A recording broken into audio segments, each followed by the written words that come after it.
டிவிகேல தேசிய தலைவரை பெரிது நேசிக்கிற ஒரு சில பேர்லாம் இருக்கீங்க. நான் அவங்கள்ட்ட ஒரு சில கேள்வி கேட்குறேன். இந்த ஃபோட்டோவில் இருக்காரு, அவர் யார் தெரியுமா? இவர் பேர் சரத் பொன்சேகா.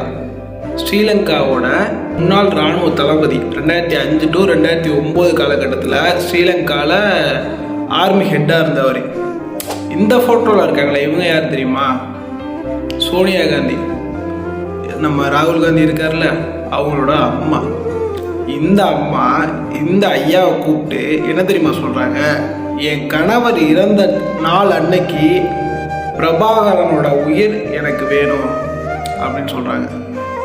கடைசி நேரம் நம்ம தலைவரோட பையன் பாலச்சந்திரன் இருக்கான் பாரு, அவன் ஸ்ரீலங்கன் இராணுவ கஸ்டடியில் இருக்கான் அப்படிங்கிற தகவல் இந்தியாவுக்கு அனுப்பப்படுது. யாருக்கு?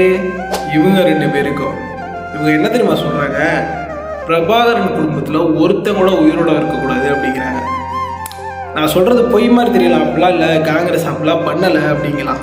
ஒரு வீடியோ கிளிப் ஆட் பண்ணுறேன் பாருங்கள் ஃப்ரெண்ட்ஸ். இப்போ நம்ம பிரபாகரை பார்க்க போகிறோம். பிரபாகரை கூப்பிடலாம். உங்களுக்காக இதோ பிரபாகர் ஓடோடி வர போகிறாரு.